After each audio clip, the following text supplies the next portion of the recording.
Chapter 14. The Three Modes of Material Nature. The Supreme Personality of Godhead said, "Again I shall declare to you this supreme wisdom, the best of all knowledge, knowing which all the sages have attained the supreme perfection. By becoming fixed in this knowledge, one can attain to the transcendental nature like my own. Thus established, one is not born at the time of creation or disturbed at the time of dissolution. The total material substance called Brahman is the source of birth, and it is that Brahman that I impregnate, making possible the births of all living beings, O son of Bharata. It should be understood that all species of life, O son of Kunti, are made possible by birth in this material nature, and that I am the seed-giving father. Material nature consists of three modes: goodness, passion, and ignorance. When the eternal living entity comes in contact with nature, O mighty armed Arjuna, he becomes conditioned by these modes. O sinless one, the mode of goodness, being purer than the others, is illuminating, and it frees one from all sinful reactions. Those situated in that mode become conditioned by a sense of happiness and knowledge. The mode of passion is born of unlimited desires and longings, O son of Kunti, and because of this the embodied living entity is bound to material fruitive actions. O son of Bharata, know that the mode of darkness, born of ignorance, is the delusion of all embodied living entities. The results of this mode are madness, indolence, and sleep, which bind the conditioned soul. O son of Bharata, the mode of goodness conditions one to happiness, passion conditions one to fruitive action, and ignorance, covering one's knowledge, binds one to madness. Sometimes the mode of goodness becomes prominent, defeating the modes of passion and ignorance, O son of Bharata. Sometimes the mode of passion defeats goodness and ignorance, and at other times ignorance defeats goodness and passion. In this way there is always competition for supremacy. The manifestations of the mode of goodness can be experienced when all the gates of the body are illuminated by knowledge. O chief of the Bharatas, when there is an increase in the mode of passion, the symptoms of great attachment, fruitive activity, intense endeavor, and uncontrollable desire and hankering develop. When there is an increase in the mode of ignorance, O son of Kuru, darkness, inertia, madness, and illusion are manifested. When one dies in the mode of goodness, he attains to the pure higher planets of the great sages. When one dies in the mode of passion, he takes birth among those engaged in fruitive activities, and when one dies in the mode of ignorance, he takes birth in the animal kingdom. The result of pious action is pure, and is said to be in the mode of goodness, but action done in the mode of passion results in misery, and action performed in the mode of ignorance results in foolishness. From the mode of goodness, real knowledge develops. From the mode of passion, greed develops, and from the mode of ignorance develops foolishness, madness, and illusion. Those situated in the mode of goodness gradually go upward to the higher planets. Those in the mode of passion live on the earthly planets, and those in the abominable mode of ignorance go down to the hellish worlds. When one properly sees that in all activities no other performer is at work than these modes of nature, and he knows the Supreme Lord, who is transcendental to all these modes, he attains my spiritual nature. When the embodied being is able to transcend these three modes associated with the material body, he can become free from birth, death, old age, and their distresses, and can enjoy nectar even in this life. Arjuna inquired, O my dear Lord, by which symptoms is one known who is transcendental to these three modes? What is his behavior, and how does he transcend the modes of nature? The Supreme Personality of Godhead said, O son of Pandu, he who does not hate illumination, attachment and delusion when they are present, or long for them when they disappear, who is unwavering and undisturbed through all these reactions of the material qualities, remaining neutral and transcendental, knowing that the modes alone are active, who is situated in the self and regards alike happiness and distress, who looks upon a lump of earth, a stone, and a piece of gold with an equal eye, who is equal toward the desirable and the undesirable, who is steady, situated equally well in praise and blame, honor and dishonor, who treats alike both friend and enemy, and who has renounced all material activities. Such a person is said to have transcended the modes of nature. One who engages in full devotional service, unfailing in all circumstances, at once transcends the modes of material nature and thus comes to the level of Brahman.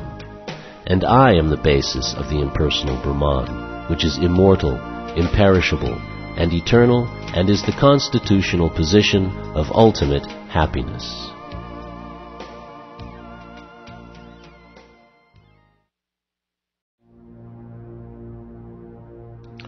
Chapter 15. The Yoga of the Supreme Person.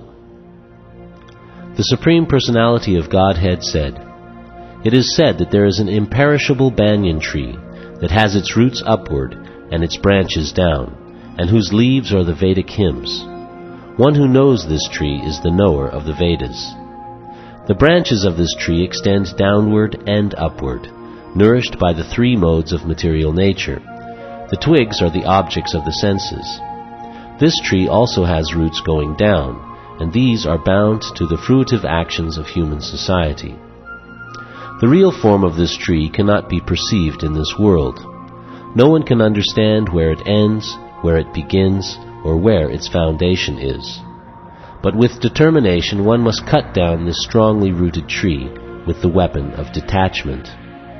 Thereafter one must seek that place from which, having gone, one never returns, and there surrender to that Supreme Personality of Godhead from whom everything began and from whom everything has extended since time immemorial. Those who are free from false prestige, illusion, and false association, who understand the eternal, who are done with material lust, who are freed from the dualities of happiness and distress, and who, unbewildered, know how to surrender unto the Supreme Person, attain to that eternal kingdom. That supreme abode of mine is not illumined by the sun or moon, nor by fire or electricity. Those who reach it never return to this material world. The living entities in this conditioned world are my eternal fragmental parts. Due to conditioned life, they are struggling very hard with the six senses, which include the mind. The living entity in the material world carries his different conceptions of life from one body to another, as the air carries aromas. Thus he takes one kind of body and again quits it to take another. The living entity, thus taking another gross body, obtains a certain type of ear, eye, tongue, nose, and sense of touch, which are grouped about the mind. He thus enjoys a particular set of sense objects. The foolish cannot understand how a living entity can quit his body, nor can they understand what sort of body he enjoys under the spell of the modes of nature. But one whose eyes are trained in knowledge can see all this. The endeavoring transcendentalists, who are situated in self-realization, can see all this clearly, but those whose minds are not developed and who are not situated in self-realization cannot see what is taking place, though they may try to. The splendor of the sun, which dissipates the darkness of the whole world, comes from me, and the splendor of the moon and the splendor of fire are also from me. I enter into each planet, and by my energy they stay in orbit. I become the moon and thereby supply the juice of life to all vegetables. I am the fire of digestion in the bodies of all living entities, and I join with the fire of life, outgoing and incoming, to digest the four kinds of foodstuff. I am seated in everyone's heart, and from me comes remembrance, knowledge, and forgetfulness. By all the Vedas I am to be known. Indeed, I am the compiler of the Vedanta, and I am the knower of the Vedas. There are two classes of beings, the fallible and the infallible. In the material world, every living entity is fallible, and in the spiritual world, every living entity is called infallible. Besides these two, there is the greatest living personality, the Supreme Soul, the imperishable Lord Himself, who has entered the three worlds and is maintaining them. Because I am transcendental, beyond both the fallible and the infallible, and because I am the greatest, I am celebrated both in the world and in the Vedas as that Supreme Person. Whoever knows me as the Supreme Personality of Godhead, without doubting, is the knower of everything. He therefore engages himself in full devotional service to me, O son of Bharata. This is the most confidential part of the Vedic scriptures, O sinless one, and it is disclosed now by me. Whoever understands this will become wise, and his endeavors will know perfection.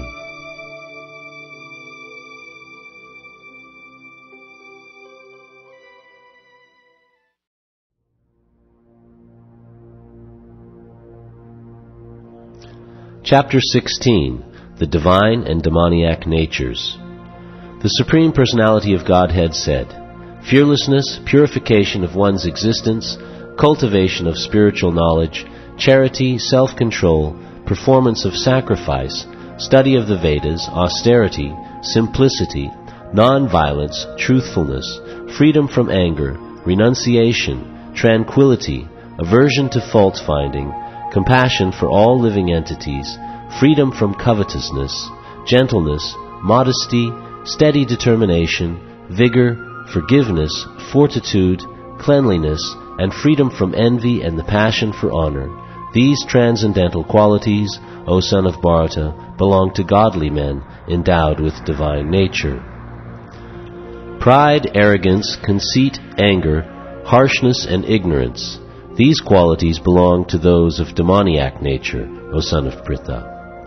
The transcendental qualities are conducive to liberation, whereas the demoniac qualities make for bondage.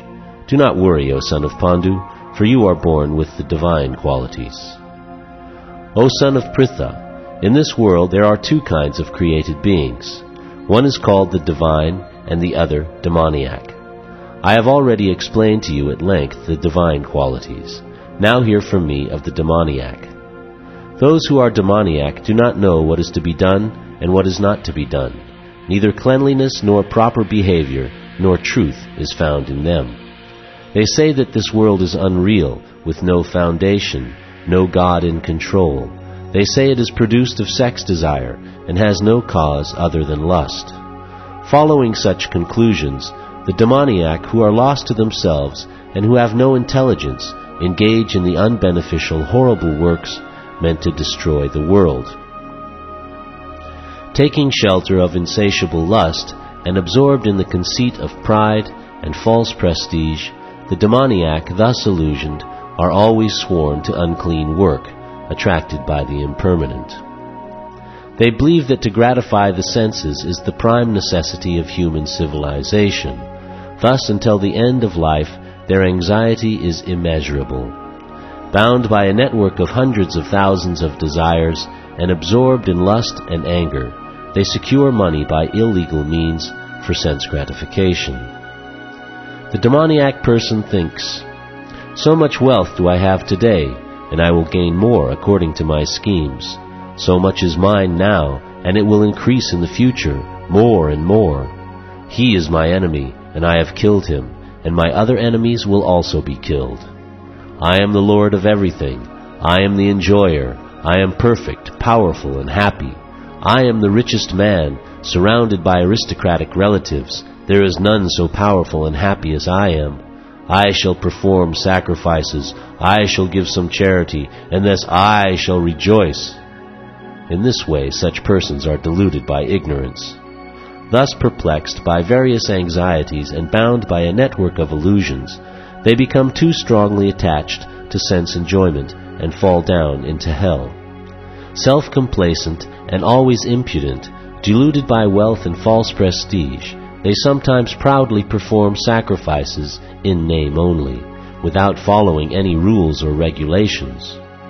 Bewildered by false ego, strength, pride, lust, and anger, the demons become envious of the Supreme Personality of Godhead, who is situated in their own bodies and in the bodies of others, and blaspheme against the real religion. Those who are envious and mischievous, who are the lowest among men, I perpetually cast into the ocean of material existence, into various demoniac species of life. Attaining repeated birth amongst the species of demoniac life, O son of Kunti, such persons can never approach me. Gradually they sink down to the most abominable type of existence. There are 3 gates leading to this hell: lust, anger, and greed. Every sane man should give these up, for they lead to the degradation of the soul. The man who has escaped these 3 gates of hell, O son of Kunti, performs acts conducive to self-realization, and thus gradually attains the supreme destination. He who discards scriptural injunctions and acts according to his own whims attains neither perfection, nor happiness, nor the supreme destination. One should therefore understand what is duty and what is not duty by the regulations of the Scriptures. Knowing such rules and regulations, one should act so that he may gradually be elevated.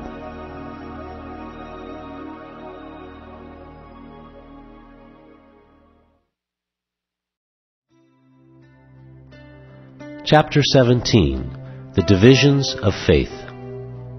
Arjuna inquired, O Krishna, what is the situation of those who do not follow the principles of Scripture, but worship according to their own imagination? Are they in goodness, in passion, or in ignorance? The Supreme Personality of Godhead said, According to the modes of nature acquired by the embodied soul, one's faith can be of 3 kinds: in goodness, in passion, or in ignorance. Now hear about these. O son of Bharata, according to one's existence, under the various modes of nature, one evolves a particular kind of faith. The living being is said to be of a particular faith according to the modes he has acquired. Men in the mode of goodness worship the demigods, those in the mode of passion worship the demons, and those in the mode of ignorance worship ghosts and spirits. Those who undergo severe austerities and penances not recommended in the Scriptures, performing them out of pride and egoism, who are impelled by lust and attachment, who are foolish and who torture the material elements of the body as well as the supersoul dwelling within, are to be known as demons. Even the food each person prefers is of 3 kinds, according to the 3 modes of material nature.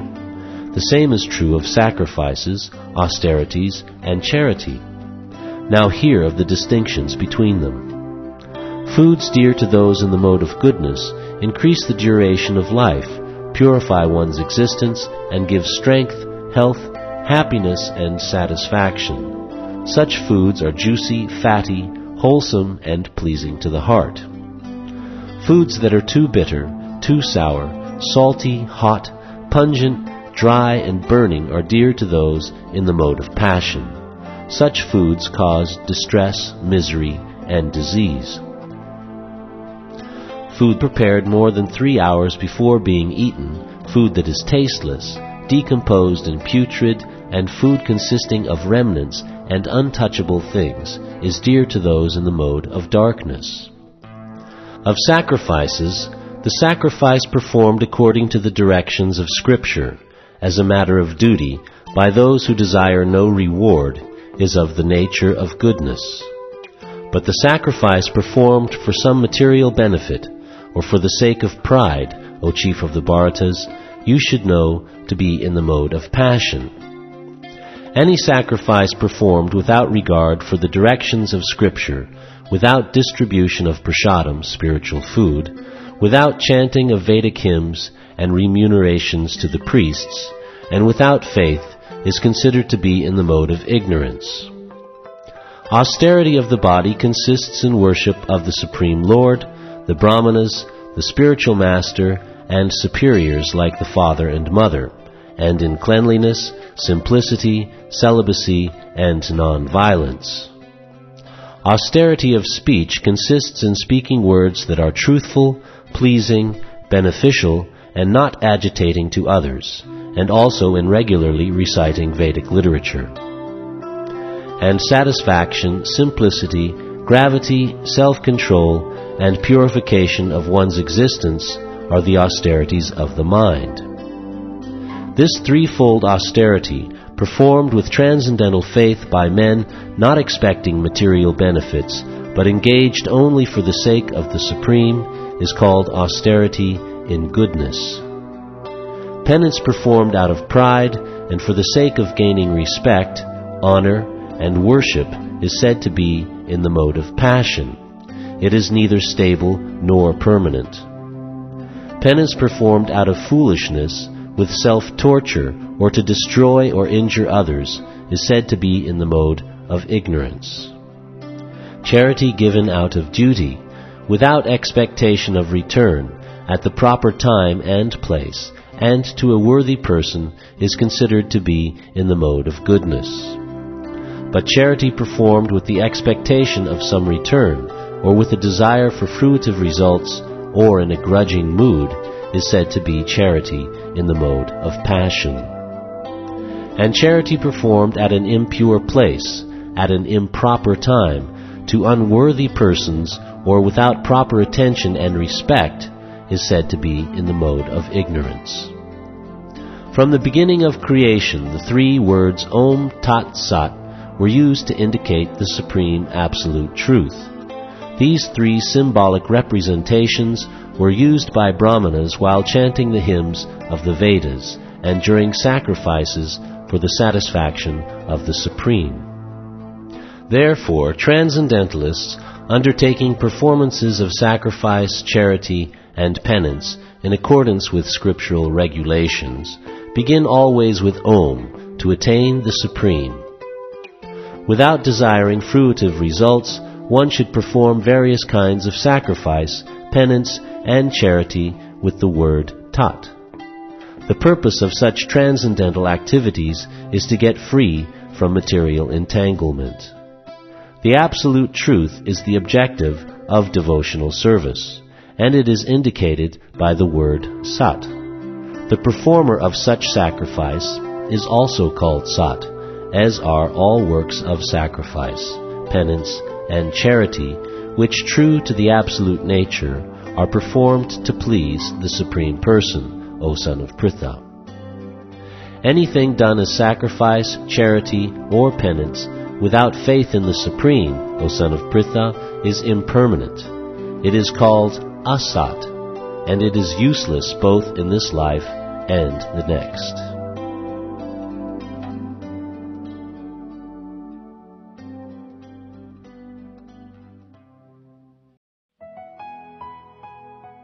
Chapter 18. Conclusion. The Perfection of Renunciation.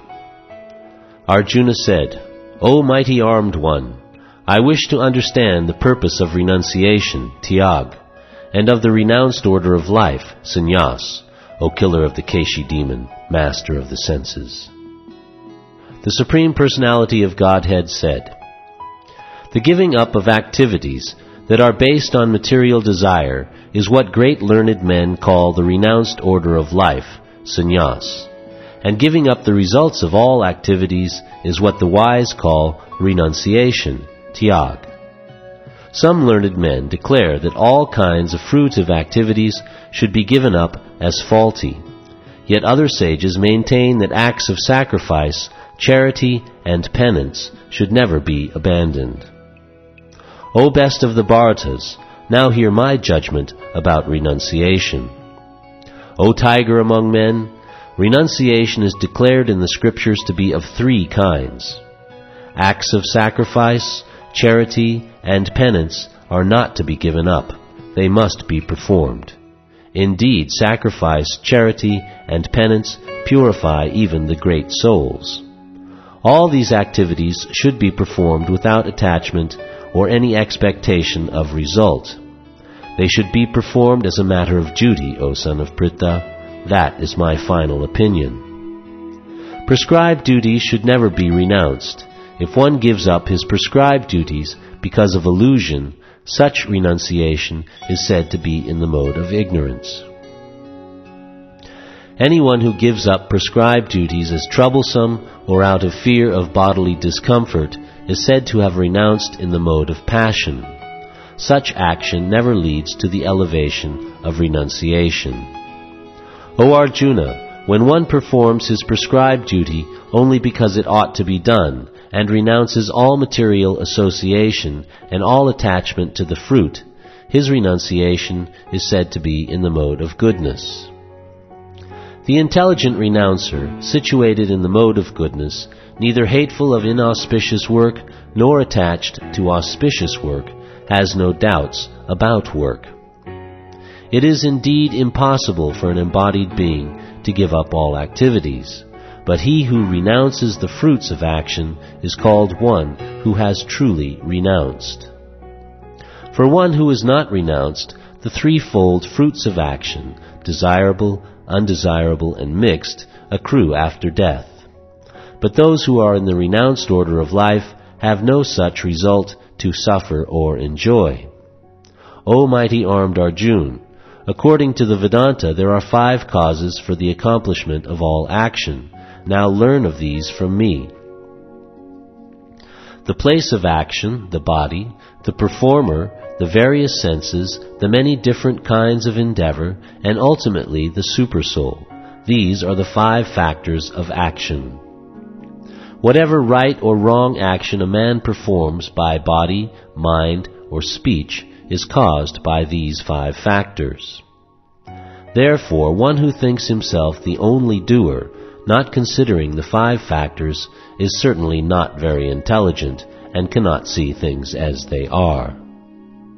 One who is not motivated by false ego, whose intelligence is not entangled, though he kills men in this world, does not kill, nor is he bound by his actions.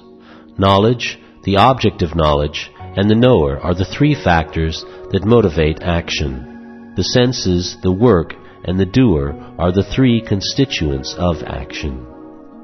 According to the 3 different modes of material nature, there are 3 kinds of knowledge: action, and performer of action. Now hear of them from me. That knowledge by which one undivided spiritual nature is seen in all living entities, though they are divided into innumerable forms, you should understand to be in the mode of goodness. That knowledge by which one sees that in every different body there is a different type of living entity, you should understand to be in the mode of passion. And that knowledge by which one is attached to one kind of work as the all in all, without knowledge of the truth, and which is very meager, is said to be in the mode of darkness. That action which is regulated and which is performed without attachment, without love or hatred, and without desire for fruit of results, is said to be in the mode of goodness. But action performed with great effort, by one seeking to gratify his desires, and enacted from a sense of false ego, is called action in the mode of passion. That action performed in illusion, in disregard of scriptural injunctions, and without concern for future bondage, or for violence or distress caused to others, is said to be in the mode of ignorance. One who performs his duty without association with the modes of material nature, without false ego, with great determination and enthusiasm, and without wavering in success or failure, is said to be a worker in the mode of goodness. The worker who is attached to work and the fruits of work, desiring to enjoy those fruits, and who is greedy, always envious, impure, and moved by joy and sorrow, is said to be in the mode of passion. The worker who is always engaged in work against the injunctions of the Scripture, who is materialistic, obstinate, cheating, and expert in insulting others, and who is lazy, always morose and procrastinating, is said to be a worker in the mode of ignorance. O winner of wealth, now please listen as I tell you in detail of the different kinds of understanding and determination according to the 3 modes of material nature. O son of Pritha, that understanding by which one knows what ought to be done and what ought not to be done, what is to be feared and what is not to be feared, what is binding and what is liberating, is in the mode of goodness. O son of Pritha, that understanding which cannot distinguish between religion and irreligion, between action that should be done and action that should not be done, is in the mode of passion. That understanding which considers irreligion to be religion and religion to be irreligion under the spell of illusion and darkness, and strives always in the wrong direction, O Partha, is in the mode of ignorance. O son of Pritha, that determination which is unbreakable, which is sustained with steadfastness by yoga practice, and which thus controls the activities of the mind, life and senses, is determination in the mode of goodness. But that determination by which one holds fast to fruitive results in religion, economic development, and sense gratification is of the nature of passion, O Arjuna. And that determination which cannot go beyond dreaming, fearfulness, lamentation, moroseness, and illusion, such unintelligent determination, O son of Pritha, is in the mode of darkness. O best of the Bharatas, now please hear from me about the three kinds of happiness by which the conditioned soul enjoys, and by which he sometimes comes to the end of all distress. That which in the beginning may be just like poison, but at the end is just like nectar, and which awakens one to self-realization, is said to be happiness in the mode of goodness. That happiness which is derived from contact of the senses with their objects, and which appear like nectar at first, but poison at the end, is said to be of the nature of passion. And that happiness which is blind to self-realization, which is delusion from beginning to end, and which arises from sleep, laziness, and illusion, is said to be of the nature of ignorance. There is no being existing, either here or among the demigods in the higher planetary systems, which is freed from these modes born of material nature. Brahmanas, Kshatriyas, Vaishyas, and Shudras are distinguished by the qualities born of their own natures in accordance with the material modes, O chastiser of the enemy. Peacefulness, self-control, austerity, purity, tolerance, honesty, knowledge, wisdom, and religiousness, these are the natural qualities by which the Brahmanas work. Heroism, power, determination, resourcefulness, courage in battle, generosity, and leadership are the natural qualities of work for the Kshatriyas. Farming, cow protection, and business are the natural work for the Vaishyas, and for the Shudras there is labor and service to others. By following his qualities of work, every man can become perfect. Now please hear from me how this can be done. By worship of the Lord, who is the source of all beings, and who is all-pervading, a man can attain perfection through performing his own work. It is better to engage in one's own occupation, even though one may perform it imperfectly, than to accept another's occupation and perform it perfectly. Duties prescribed according to one's nature are never affected by sinful reactions.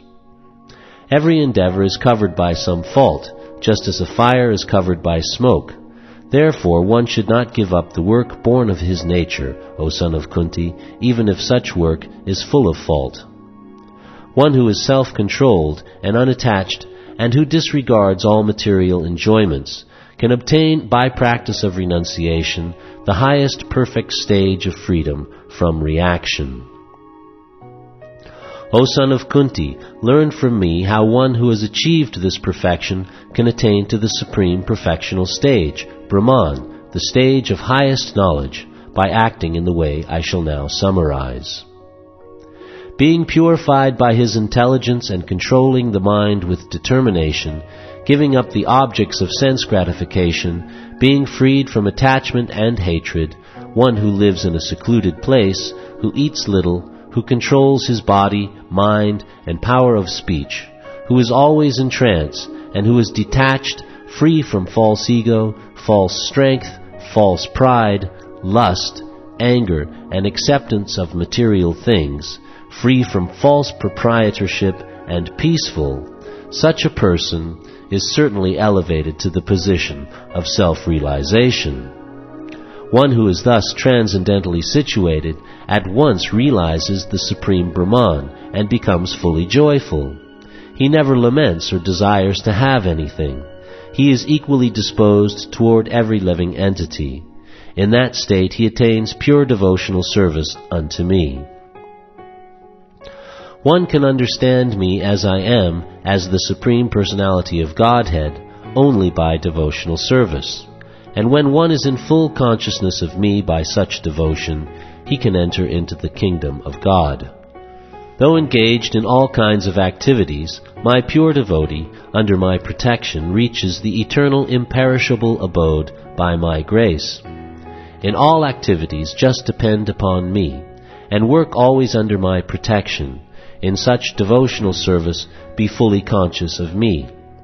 If you become conscious of me, you will pass over all the obstacles of conditioned life by my grace.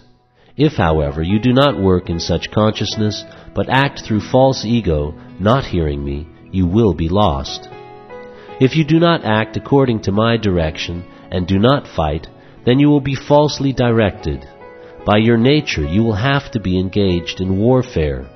Under illusion, you are now declining to act according to my direction, but compelled by the work born of your own nature, you will act all the same, O son of Kunti. The Supreme Lord is situated in everyone's heart, O Arjuna, and is directing the wandering of all living entities who are seated as on a machine made of the material energy. O sign of Bharata, surrender unto him utterly. By his grace you will attain transcendental peace and the supreme eternal abode. Thus I have explained to you knowledge still more confidential. Deliberate on this fully, and then do what you wish to do.